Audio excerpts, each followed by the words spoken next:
Number 10. Pokemon Creepy Black. I enjoy playing Pokemon hacks and hunting down their cartridges at flea markets. Sometimes they are unplayable and sometimes they are unintentionally awful, but I find the games to be enjoyable and how funny they are. One such cartridge which I was playing was called Pokemon Black, but it was actually a hacked version of Pokemon Red. In the game you got your starter, but in addition started with a Pokemon known as Ghost. Ghost had one attack, Curse. If you used it in battle, it would kill the Pokemon or trainer you used it against, causing the Pokemon and their Pokeball to disappear from the game, or leaving a tombstone in the spot where you first met that trainer. Number 9. Pokemon Go Experience. My friend and I love playing Pokemon Go in the park near my house, but we've never ventured into the woods nearby. One day we decided we'd check it out and try to catch some Pokemon in there. We were having fun playing, but became a bit turned around and lost. We weren't worried though, as we both had our phones and both had a strong signal on them. As we talked and wandered around exploring, I looked up to see my friend. He was crying with his head in his hand. He wouldn't look at me, but told me the stairs behind me were scaring him. Stairs, I wondered, but we're in a forest. But sure enough, when I turned around, there they were, a set of wooden stairs that looked almost new. He told me not to climb them, but I wasn't scared and I wanted to check if they were real. They were. When I got to the top though, I felt lightheaded and dizzy. I turned around, but it almost felt as though my body was moving independent of me, as though I was experiencing sleep paralysis and couldn't control myself. Then I noticed giant, humanoid pale spider legs in the corner of my eye, climbing up a tree next to me. I recovered control and bolted out of the forest with my friend in tow. Needless to say, I have yet to return to that park anytime soon, and my friend still won't talk to me because he's still so freaked out. Number 8. Pokemon Gray. One day when I was going to play Pokemon, I noticed a cartridge among my games that didn't seem familiar. I'd never seen it before. On it was the name Pokemon Gray, and it seemed to be made out of something other than plastic, something smoother and harder. But it fit in my console just fine, and I booted it up to check it out, as I'd never remembered getting it or hearing of Pokemon Gray ever before. The load screen and gameplay were different. Everything was darker, and all the characters in Pokemon seemed to be skeletal versions of themselves. When I went to select my starter Pokemon, Professor Oak told me after I picked the skeletal Bulbasaur that there would be a price, and that Bulbasaur was not complete. He needed something from me. My bones. I shut the console off immediately and threw it against the wall. When I got enough courage, I went to retrieve it and checked out the cartridge. It had a crack in it, and that's when I noticed that it was made out of a different material than the others. It was made of human bone. Number 7. My friend Bannette. Her favorite gift that she had gotten for her birthday was the Bannette Poke Doll. It was so cute. She promised that she would take it with her everywhere and never leave it. But years passed, the doll became worn and was swapped out for newer toys. Eventually the girl who owned it got older and parted with the doll, throwing it into the trash. The trash, Bannette thought as she lay discarded. I don't think so. When the girl got home, she saw Bannette sitting once more on her bed, surrounded by a bunch of other dolls and plushies which had been torn apart and decapitated. She was too confused to react as the Bannette seemed to come to life, surprising her. It leapt, feral, attacking her and mauling her face. She was dead before she could do anything. Never again would she abandon any of her dolls. Number 6. Charmander, is that you? This story happened to a friend of mine. My good friend Angie lives out in the country, pretty remote, and not a lot of people live around her and her family. It's just her and her dad and her little sister. They have a well out back, which is where all their water comes from in their house. I've never been a big fan of their water as it kind of has a funny smell to it. Whenever I would sleep over at Angie's, if I showered in the morning, I'd have to plug my nose because I found the smell so gross. Angie never seemed to notice it though. I guess she was just used to it. But one day, she did notice. For the first time ever, to her the water smelled metallic. It felt hot too. She noticed while washing her hands, even in cold water, it was like it stung her skin. She decided to go out and check on the well. When she did, a bright light was coming from it. She opened up the well and looked down. Something bright was glowing down there, so she lowered a bucket and pulled it up, eager to see if something maybe had fallen into the well somehow. The contents of the bucket spilled out onto the grass, and she watched as the water made the grass smoke, scorching it as though it were acid.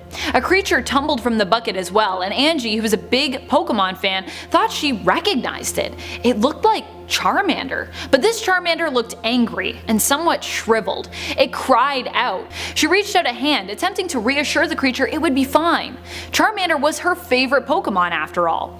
The creature tilted its head, took in a little breath, and looked down at her hand, exhaling a bright, hot flame. Her hand caught fire. As she patted it on the ground, attempting to put out the fire, the creature scrambled out into the woods.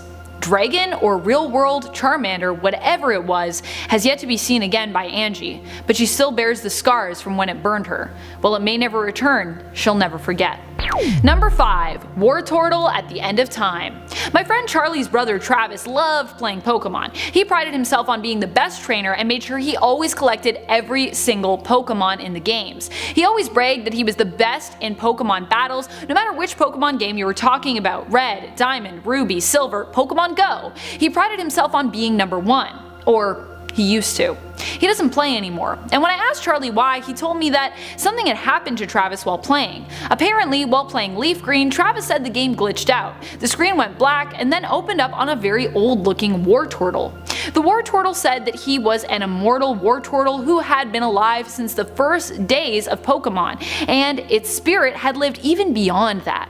The WARTORTLE survived in the game by feeding off of gamers' souls. It found that the better someone was at the game, the more nourishing their souls were.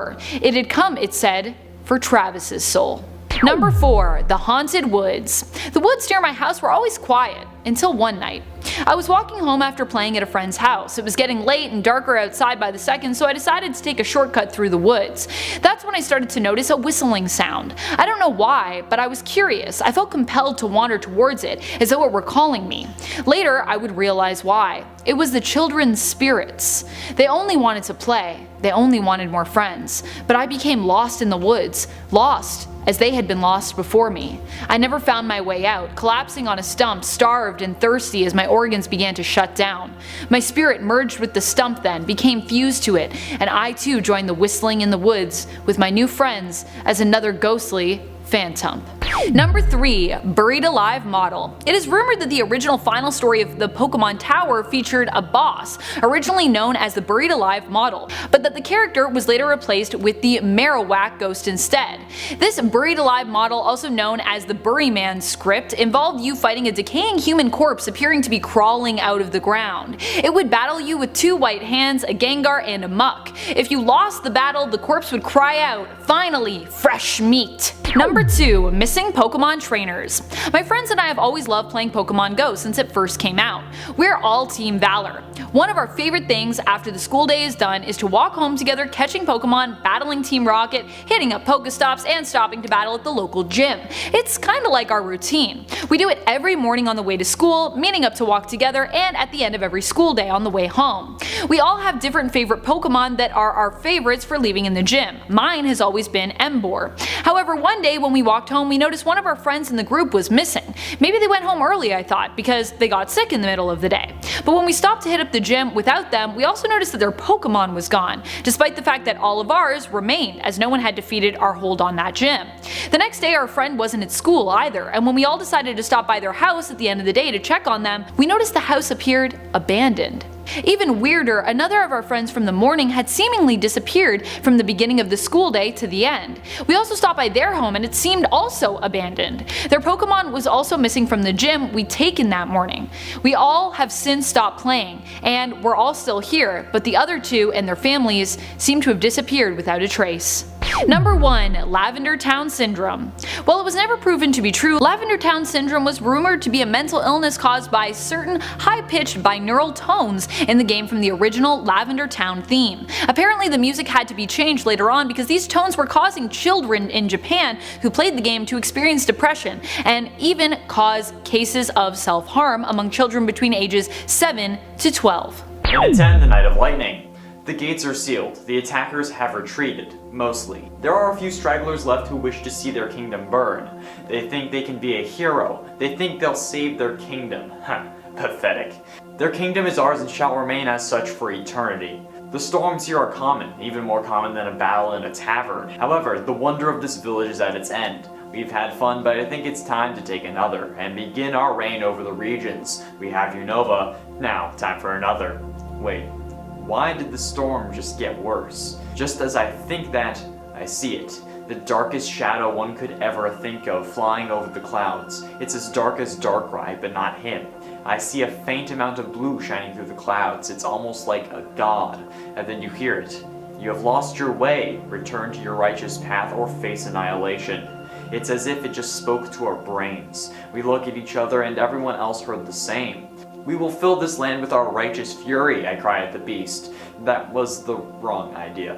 It started. The lightning. It came down as if on its own, with the fury of 100,000 men. Every time a bolt vanished, another one came down, as if God had started to eviscerate the human race. However, all around us, the world was normal. It was a bright and sunny day, but not over us. As my men fell, I see him descend. Zekrom. And a 9 demise. It's only happened once, the evisceration of the Kalos region. It happened oh so long ago that I don't even think the elders remember, but I do. I am not like most elders. I am AZ, and I remember when the legendary Pokemon Yveltal finished its first life cycle. It's unknown when it was born or created, but when it was finished with this mortal plane, it didn't go quietly. The destruction was vast, and the casualties greater than even the Pokemon War which occurred after. Kalos, the region which this Pokemon called home, was destroyed, leveled by what can only be described as a catastrophic event. The death of this Pokemon sucked the life out of the region, as if the region sacrificed itself in order to preserve the Pokemon. Yveltal was saved and created a cocoon of sorts that acted as a shield for the coming few thousand years, until one group, known as Team Flare, decided that disturbing the Pokemon that caused the end of the region was a good idea. Of course, they didn't know about the evisceration, they only thought those were stories, but alas, I wait for the destruction of the region once more. And if Yveltal won't do it, I'll do it myself. If you guys are enjoying the video, be sure that you hit that like button because it really helps us out and lets us know what you want to see more of. Thanks. And it ate Quake. The ground shook beneath my very feet. This wasn't uncommon for Hoenn. Thanks to the legends, however, it always made us worry that the legendary Groudon would rise again. The ground trembles once more. This is more than just an ordinary aftershock. Something's wrong. I rush outside and see the storm forming. It's like the old legend. I grab my coat and head to the den, where there are officers set up preventing entry. I guess this is no mere storm, and the legend is true. The legendaries Groudon and Kyogre will rise again. They start evacuating once they hear the roar. The sound is amplified because of the cave, and then we hear another roar coming from behind us in the ocean. They usher us out of the city, leaving behind everything we own, and getting as many as possible onto Route 24. For a minute, the downpour stops. This makes people think that it's safe, and despite the police doing their best to hold them back, a man begins to return to his home. That's when Groudon bursts out of the ground, dropping a boulder on him. That's the day we left Reptile City, and the last day that it was left standing. And at 7, Hoopa. Hoopa and I were friends. I thought we were best buds. There's no words to describe the kind of connection we had. That's until I died, at least. In the Pokemon world, some kids who die end up turning into Pokemon. I myself got lost in the woods while out on a walk with Hoopa, so I ended up becoming a Phantom. If I was a Kadabra, I'd be able to let Hoopa know who I am, but they can't understand a Phantom. After I died though, Hoopa kinda lost it. It changed to its unbound form since it was no longer by my side and terrorized as many people as possible, even some of the search parties for me. I'm starting to worry about what it will do next, and if they ever cared about me in the first place, or if it knew what would happen in that forest. It's been 10 years now, and Hoopa is with another boy. They came back into my forest. You'd think that Hoopa would avoid that since what happened last time, but then I see it smirk. It knows what's about to happen. Hoopa quickly opens a wormhole and heads through, but not before looking at me, now a Trevenant, and winking. And at 6, good night. I used to have trouble sleeping. I tried all that I could, sleeping pills, NyQuil, more pills. I even tried Pokemon, but even Jigglypuff couldn't put me to sleep. But then I found her, Meloetta. Meloetta is like my soulmate. We work together in harmony. She helps put me to sleep, and I help her with her mission. Everyone is sound asleep now. They were all having such a hard time. With the sun out, it's nearly impossible to sleep. But now, they can all sleep for as long as they want. Meloetta helps me sleep. She sings to me. It's like everything is a dream. Such a perfect life. Singing and sleeping is essentially the life of my dreams. Halfway through number 5, Pokemon. Pokemon is so addictive. It's like the most illicit substance on the planet, but it's legal. It's like PETA and the devil had a baby and then they turned it into a reality. I have plenty of Pokemon. I can't always keep them in their ball, but whenever they're out, they seem happy. They love to go outside and run around in the backyard. Luckily, I don't have any flying types, otherwise they might fly away. My parents think I have too many Pokemon, but you gotta catch them all, right? Even Pokemon Control thinks I have too many. They keep trying trying to take them away, but whenever they do, I go back, get my Pokemon back, and grab another one while I'm at it too. It's like Pokemon Control is Team Rocket and I'm Ash. I tried putting a Pokemon in my PC a while ago, but it didn't work. It just started smelling funny, so I threw it out. Pokemon Control can take that one. My parents seem concerned, but can't they just see that I'm having fun with my life? Gotta catch them all. And then for the fire. It was late, probably around 2 in the morning. The thunder was cracking, the lightning was flashing blue, and we saw a figure fly overhead. When it flew over the brass tower, that's when it caught. The fire spread quickly, despite the rain we thought would prevent it. My dear friends were inside, Sparky, Rainer, and Pyro. They loved to play in that tower, jump from post to post, battling and training themselves just for fun. I never thought it was an issue. But when the fire spread down, they were goners. Rainer tried to protect them. Sparky even took a lightning bolt for them, but nothing worked. Even Pyro stood in the flames and tried to absorb them. Nothing. Luckily, Ho-Oh had a spot for them in his plane, and now whenever I see one of the legendary beasts, I smile and shed a tear for the boys I lost oh so long ago. Perhaps, after the plug is pulled, I'll be with them once more. And at 3, Genesect. Genesect? More like genocide. That monster is unstable and should be put in the Pokemon graveyard with the others. They were already temperamental to begin with, but their leader, the Red Genesect, is ruthless. He's the one who started the original Pokemon War. The one that claimed the lives of millions of Pokemon. The Pokemon who put their lives on the line should be the ones who remain, not these goddamn unhinged monstrosities. They've nearly leveled all of Castelia City at this point. The psychopathic group led by their leader won't let any human live. I've managed to hide inside the debris of one of the buildings, but the moment they suspect something, I believe it will be the end. They don't seem to speak aloud, not even saying their name. I'm guessing it's some form of psychic communication, or something of the electronic equivalent, since they look like machines. Oh no. While writing that last line, I moved a piece of wall, probably around the size of a medium rock, but that was enough for the Genesect to hear. And at 2, Framed.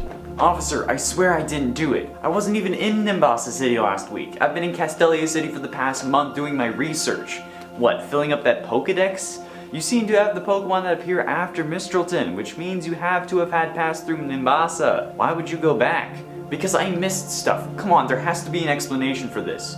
There is. You did it. We caught you on the cameras, you monster. What do you mean, monster? Here, look at this and then tell me that's not you. It may look like me, but it's not. What do you think, Arceus just created another version of you to tear that old man apart? No, it wouldn't have been Arceus. What about the unknown? They were safe in Relic Castle. What about the Weather Trio? Unaccounted for, but we know it's not them. How? They don't have this kind of ability. What about a Ditto? A Ditto wouldn't be able to do that to a human. This was animalistic. How do you not remember? What if it was Zoroark? We hadn't considered that. Well, we can't have you blabbing now, can we? The illusion fades as Zoroark steps out from the shadows and reveals the bloody, stained claws of the one, the only, Arceus. Finally, in number 1, Dream of Darkness. It started as sleep paralysis. It's a fairly common phenomenon, at least for me, when your mind wakes up but your body doesn't, and you're conscious and can see around you but can't move. Some people also have a blind spot while this happens, and most people believe it to be their sleep paralysis demon, since it can look like a person, but mine didn't. Mine looked odd. It had legs, but they were long and pointed. The arms were similar in a way, with wide hands thicker than a bowl of oatmeal. It had what looked like smoke coming off its shoulders, and the hair was similar. It stood there staring at me, like most sleep paralysis demons do, but then it started moving. It reached out a hand, and I watched it grab my face, as if trying to wake me up, but instead I fell back asleep. It fades to black and I'm back in my room. The demon is gone and I can finally move. It's still dark out, but my clock says 11 a.m. Concerned, I walk down the stairs and call out to my parents, asking them what's going on. They say nothing, so instead I call out to my sister. Nothing again. When I get down, I see why they didn't call. They were what can only be described as spread out across the room. The ceilings and walls were red and their heads were all removed. I close my eyes and I'm back in my room. The demon is gone and I can finally move. It's still dark out, but my clock says 11 a.m. Number 10, No Turning Back. This had to have been some kind of weird bootleg version of the game, right? In this version of Pokemon Blue, I played as normal, except I could never turn back. And as I moved forward, everything became more distorted from reality. Every time I tried to turn around, the screen would get all wavy and bubbles would float across it. I'd faint and then reawaken just where I'd been. "You'll drown if you go back," a title card on the screen warned, and yet moving forward only made the game get weirder and exposed me to despicable horrors. Pokemon I'd never seen before that appeared to be wounded or falling apart or horrifically mashed together in some way. Around every corner was new horror, but there was no turning back. Number 9, Pokemon Poison. This is a story that happened to a friend of mine. My friend Heather was a collector of Pokemon bootlegs and EXEs. The creepier they were, the more she enjoyed them, until she played Pokemon Poison. That was a version that swore her off collecting these games, and she told me it's a game that takes the idea way too far. In the game, you play as a Pokemon trainer whose only goal is to poison as many people in Pokemon as possible. You are forced to custom make your own potions and poisons, but even if you just want to try and ignore this part of the game, it won't let you. When she decided to only make health potions, they all became corrupted and turned into poison that caused her Pokemon to die. Number 8. Where's Dad? This creepypasta begins like this. I have always been a really big Red fanboy in Pokemon, and I ended up buying a secondary Pokemon Red game online on eBay just so I could play through 2 games at once without having to worry about anything happening on my previous game with my pristine game save file. I noticed instantly upon receiving the cartridge that it looked different. The sticker didn't quite match up. The cartridge almost looked like it was made of a cheaper, almost translucent plastic by comparison. It was either a bootleg or it was manufactured somewhere very different from my original game. Still, I gave it a shot. Being a huge Red fan, one of my favorite parts of the game is when you examine the SNES in the Celadon department store, and Red says, "Dad would like this." But in this game, instead, Red said, "Where is Dad?" I hadn't experienced anything weird in-game until this moment. Nothing creepy, no Lavender Town music driving me insane, no ghost Pokemon crying blood, but this for some reason really bothered me. When I left the department store, I saw a shadowy figure waiting for me outside. When I went to talk to him, his name was ZD. He only spoke in ellipses, 3 dots. But talking to him initiated a trainer fight, except we didn't have any Pokemon in front of us. My only attack was Dad! I used that, and lunging out of the shadows, I saw a figure, a full-on corpse, rotting zombie. ZD, who I was fighting, stood for Zombie Dad, and his attack was Eat. And before we move on to this next point, if you are enjoying these creepypastas, these creepy stories with me, be sure to show us that you're having fun and give this video a thumbs up. Number 7, Augmented Reality. John used to love playing Pokemon Go. He played every day on his way to work and every day on his way home. He even bought a separate phone just for playing at one point. With this new phone, he always had the AR experience on. He just thought it was so neat to see the Pokemon in his real life world. That is until one day, when a Pokemon seemingly jumped from the game into his real life.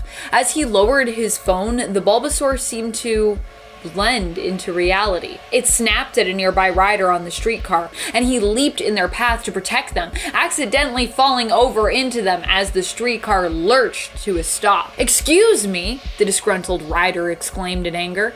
I was just the Pokemon," John stammered, gesturing down towards it, but the person didn't see it. Much of his life continued in this downward spiral, with the Bulbasaur remaining unseen by anyone else except for John, and continuing to ruin his life, causing him eventually to lose his job, his family, his home, and ultimately, in the end, his life as well. Number 6, Pokemon Creepy Black. This creepypasta tells the story of a character who loves to collect bootlegged versions of Pokemon. They have been playing for years and enjoy seeing what kind of fan-altered games they can find and enjoy.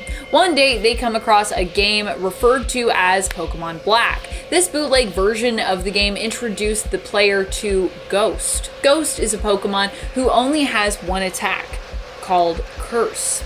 In Pokemon Black, the player watches as other trainers and Pokemon appear to vanish when exposed to Curse, implying perhaps that they have passed on as a result of them being exposed to Ghost's attack. No matter which way the player approaches the game strategically, it always seems to end with a one-on-one battle after the end of the game, with the player's character becoming an elderly old man who is then forced to fight against and ultimately lose to Ghost in the end. They have one attack that they can use in their defense, which does no damage to their longtime Pokemon and now opponent. Struggle.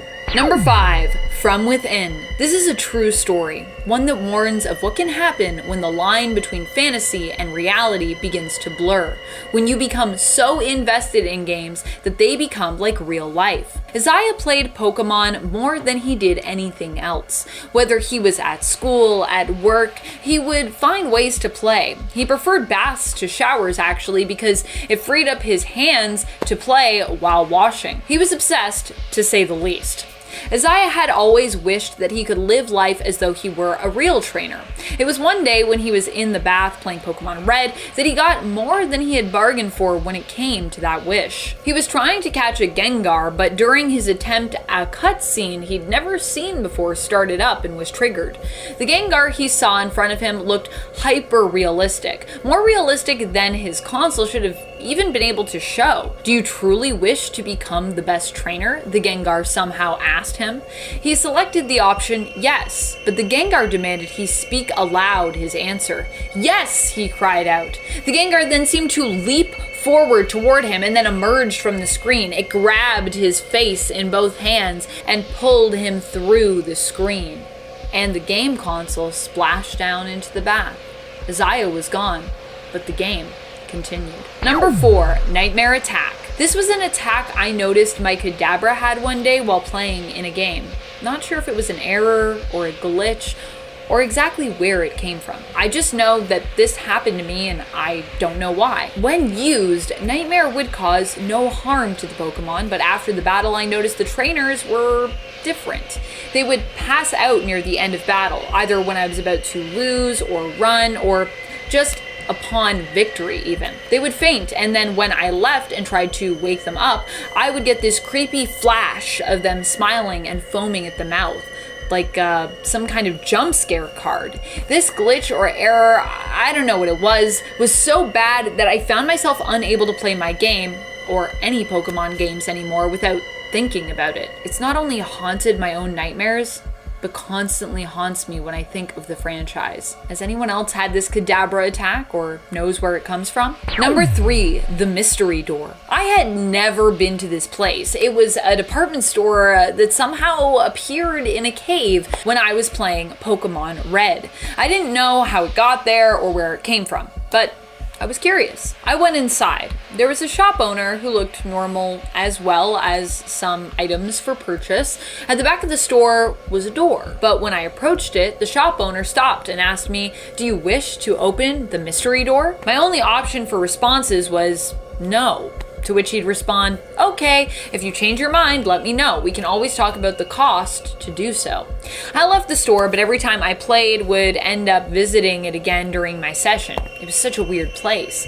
The options for my answer always seemed to be the same, until one day they weren't. I noticed a second option. There was no, and then just an ellipses for another response. I chose the 3 little dots, to which the shop owner didn't respond. I was given another chance to choose between the same 2. This repeated a few times until I saw my character shudder and begin to vomit. Out of my insides emerged a tall, spindly creature shrouded in mist with bright red glowing eyes. It stood tall with a twisted grin. "Time to pay the price," it said. I heard the echo of its voice in my mind. Number 2, Berry Forest. One time while I was in Berry Forest, I ran into a random girl there. Nothing too bad happened, but it was definitely a really creepy encounter. She asked me to come with her and become one with the forest. Then I watched her move into a tree. Cut into the tree was a perfect shape for her body. You don't need to leave ever if you join us, she told me. Number 1, Trading Places. My friend had loaned me their old Game Boy Color as my Switch had broken down recently, but it was covered by a warranty still, so I was just waiting to get it back, fully repaired. I used to love playing my Game Boy Color when I was younger. They gave me a few games along with it. Among them was a Barbie Genie game, a Legend of Zelda game, but I settled on a Pokemon game to play. However, the cartridge didn't look like any Pokemon game that I remembered. It had a picture of an intense looking Ditto on the front. Weirdly enough, the color of the Ditto was off and seemed to more match the color of the Game Boy instead. I paid it no mind, thinking that with age, maybe the color had changed, or maybe the cartridge was a little dirty. I popped the cartridge in and booted up the handheld console. Suddenly, I noticed it began to shift in my hands. I watched as the Game Boy appeared to melt out of my hands before emitting a bright, blinding white light. I shielded my eyes and turned away, and when I opened them, I noticed before me stood a giant Ditto, but shaped like me. Its face was wrong, but as it looked down at me, it appeared to fix that, matching my very own expression. Its skin was a little more pink than mine, but otherwise it was a perfect copy. The Ditto reached down and picked me up. I noticed that I couldn't move. I didn't have arms or legs. I noticed a border as well in my vision. Finally free, it said, my own face smiling down at me.